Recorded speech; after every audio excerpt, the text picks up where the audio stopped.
All right, everybody, welcome back into Mining Stock Daily. Let's throw a number out there. $7.6 billion. In fact, $7.6 billion US. That's the cumulative total economic contribution that the Viken polymetal uranium project in Sweden has in store of economic benefit for its surroundings in Jämtland County, Sweden. This was news that hit the tape here this morning. We reported it in the morning briefing, and this afternoon we're welcoming in CEO Mr. Garrett Ainsworth for his corporate editorial comments. Garrett, this thing really, I posted on Twitter this morning, or X, whatever you want to call it, hard to really ignore such large numbers. Yeah, Trevor. Great to be chatting with you. And that's actually the whole point around doing this economic impact study, is to show, hey, listen, this, we're working off of the Viken deposit preliminary economic assessment numbers. Mm-hmm. And, we hired a third party accounting firm called BDO to do it, and just break down all the economic and the social benefits. We'll also there's going to be a follow-up presentation and report that we will receive that will also get into some of the strategic benefits as well for locally, but also for all of Sweden, and also for the EU. So I think that's exactly the reason why we did this, is because it's hard to ignore whether you're a landowner or a local politician or a national politician, or if you're from the EU. So these are big numbers. Yeah. Now that there's been a few hours, I guess, for people to digest these numbers, any sort of initial kind of feedback from these, from your peers in Sweden, your colleagues in Sweden, that what they're seeing on this? That's any initial communication. I should note that Sweden and much of the European Union is really good at taking time off in July. So I have not heard that much from people from our contacts in Sweden. And the reason why we got this out now is because a lot of Swedish people will start coming off break in probably mid-August, and then this will be good material for them to read. But then also to be prepared for September, when we start are having more meetings with landowners, with municipalities and whatnot. But to be honest, I haven't had a lot of feedback out of Sweden on this, because we're in the doldrums of summer, and many people in Sweden have cabins, and they just totally check out. So they're really good at doing that.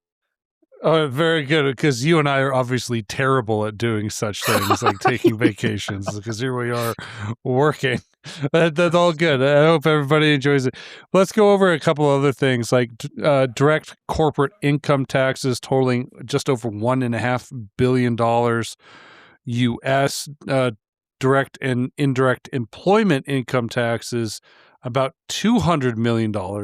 And these numbers, what's interesting about these numbers is they are only coming from that 13-year mine life that was kind of put forth in that last technical report. But we know that obviously the mineralization at Viken, there's most likely enough there to expand way beyond 13 years here, Garrett. And so, I mean, this is just a small glimpse of what potentially could be over Viken's long mine life here. And so it's just a starting point.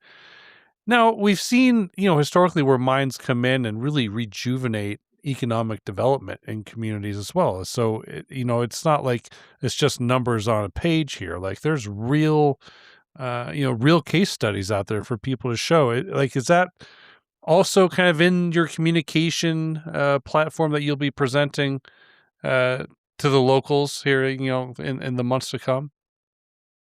Yes, the three the three main pillars of for economic impact are, well, first off, the economic benefits, which are through the corporate taxes, employment taxes, and all the investments that are done in terms of capital and operating spend. But then the social aspects of more jobs. So I believe where the study showed 355 direct jobs with 710 indirect jobs. But then, I mean, there's also other parts to the social where, when a mining company comes in, they usually upgrade infrastructure. They usually build certain things like maybe a rec center with a pool. Like there, quite often you'll see Mhm. that in parts in Canada where lumber companies have funded upgrades for social pleasure within those communities. And then the third pillar is environmental, which provides guarantees on environmental monitoring and transparency for the locals, which I think is very important. And then also um, so it can also it's a blank canvas, so you can do whatever you like, Mhm. whatever the community wants, whatever the locals want. You can also do really good things like maybe create more green space, more parks, or do a fish hatchery. I think that's these things are very positive outcomes from a potential mining scenario. Yeah. Did anything about these numbers, I mean, it surprise you at all, Garrett? I mean, anything that, like, stood out that really caught your own attention that you didn't see coming?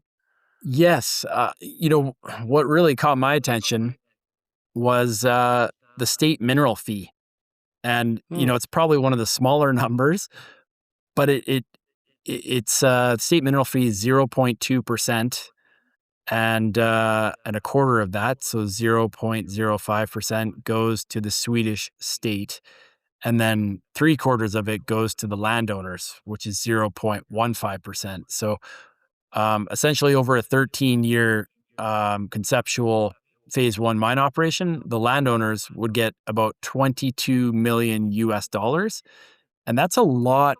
That is a lot of economic benefit. That's a lot more economic benefit than you would get for growing hay or having a hobby farm. So this is or even harvesting trees because that's considered somewhat agricultural in many parts of Sweden. So that's I think a huge benefit. And one of the complaints that I have heard was that there would be no benefit for landowners. Well, here is the actual facts that there is, and I mean there could be even more as well. That is that could come up in discussion in the future. But right now, we know that this is Mm. the amount of economic benefit that landowners would get, which is I think it's quite substantial. Is that similar to, like, a standard royalty that we It typically it look is, at but in it's this? I believe it's not a net smelter royalty. It's a gross royalty Oh, okay. of Okay, of 0.2% for the life of mine? for the life of mine. Yep, yep. Wow. Any minerals that any metals or minerals that um, are extracted and revenues made. All right. Interesting. All right, big numbers here. I do recommend anybody listening to this, if you haven't read the news release, there is a kind of a breakdown of everything that's really important to note. This is again the economic contribution to the country, to the community, to the landowners there. So really breaks down. This is on top of that PEA that was published a number of weeks ago, actually. And Garrett and I chatted about that prior to. So break all that down. But the work is still ongoing. Let's maybe transition here a little bit, Garrett, because you are continuing to do some more exploration work on your other Alum Shale properties in Sweden, including some more airborne mobile MT surveys. It's not just Viken. You have an incredibly large land package of Alum Shale properties within country there. Maybe give us a sense of where you're at with these geophysical surveys, and you know what needs to be done, and how you kind of continue to work these through the rest of the year. Yes, so we're very much focused on the Viken property as our flagship, but we're also trying to discover another Viken type deposit at our Alum Shale properties, which cover a huge area of about 150,000 hectares. So last year we flew about half of it with this mobile MT survey that showed on the Viken property to pick up the alum shales beautifully because they're very graphitic, they're very conductive, and we're so the anomalies that we got on the alum shale properties at Osterkallen and Malgomai, we are drilling those currently, and we should be drilling those up till about the end of August, and then we'll have to take a month break in September from drilling, probably because of moose hunting season. So Mm. we don't want to disturb that. It's a holy sacred event in many parts of Sweden, and then we'll start drilling again like in early to mid October at the Viken property. Uh, and the reason why we're not doing the Viken right away is because Malgomai has some windows to drill, so we can only really drill 4 months out of the year at Malgomai, unless we go and get special permission from the Sami, the reindeer herders. So we decided to prioritize Malgomai and then to do Viken after the moose hunting season. And then, of course, we're flying mobile MT survey over the remaining alum shale properties, and then we'll have results out on that. So we should have quite a good bit of news flow continuing in Q3 and Q4. Yeah. How's the drilling going on Osterkallen? It's pretty easy, simple drilling. I mean, this stuff is pretty Oh, brittle. it is so easy. It's amazing. I mean, all the holes are vertical. They are like relatively shallow. We're not going down 600 meters because we're looking for a shallow and thick alum shale occurrence. That's going to get your best potential economic numbers. One thing that I've been really impressed with our drill contractor, is how clean the drill sites are being left. I'm seeing photos and I can't even tell that a drill was there. So we were definitely, Mm. and we're hiring, all the drillers are local. They're from Jämtland or the county just to the north, Västerbotten, which is very helpful. So when any locals come up to the drill rig, they can talk, and it's not like we brought some Canadians in and they don't speak Swedish. Well, things might not go so well um, in terms of communication potentially. But the way the drill contractors are, they're laying out mats, and so the drill cuttings goes on it. It filters it out, and then the drill cuttings are going to a permitted facility after they get tested for geochemistry. But and this is all very precautionary. We don't need to do any of this like by Mhm. regulation. It's we're just doing it to be to go above and beyond best practices, and I Yeah. think it sends a very strong signal this early in exploration that we're showing how careful we're being right now, and this is how careful things should be at any stage in the future. Are you doing, is it RC drilling or doing core? No, we're doing core. There's quite a bit of water in Sweden, Mm. so if you do RC, you might you might not do so well. Yeah. And does the shale rock, does it hold into the core well, or is it so brittle that, I mean, you have to be super careful, like removing them from the casing and putting them in the box? So when the alum shale is weathered, it's just rubble.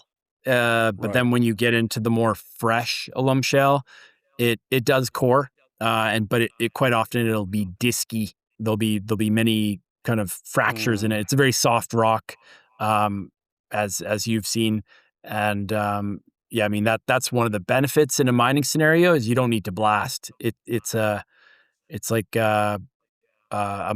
basically a shovel and truck type operation, or within the PEA we contemplate a like a mine cutter. okay. I'm curious. You did file that 43101 PEA mid July, so that is available for everybody's reading pleasure out there. I'm not quite sure how long this one is. I'm assuming like 800 pages or something like that, Garrett. But now that it's been filed and people have kind of sifted through that, any feedback on that PEA that you've maybe had conversations about? Yeah, I had some emails that were very positive, saying that they feel even more optimistic about the project now that they've seen all the details and the inputs that obviously weren't in the news release from June 2nd of this year. But yeah, I haven't been told anything negative, which is good. But I mean, it's one thing though that I keep going back to is that this PA was only based on less than 3% of the Viken deposit mineral resource estimate. So technically, you could do this 33 more times, and that needs to be kept into perspective because the reason why we didn't do something much larger is the capex gets a lot higher. Right. It's not good for your social license. You would oversupply the world with vanadium. Um, and yeah, so like all those aspects are pretty important. And then also within an economic study, if you make it a really big mining operation, you actually lose a lot of the value to future discounting as well. Like if you were to make it a Okay. 50-year All right. mine life, Yeah. Gets Numbers get a little silly, a little scary actually, huh? yeah, but you would lose some of the economic power from the Right. discounting in the later years. Right, right. Yeah, I just had a conversation with a prior guest that's working in Wisconsin actually, and I posed the idea of, maybe a smaller footprint, a smaller resource, is more of a feature than it is, a bug.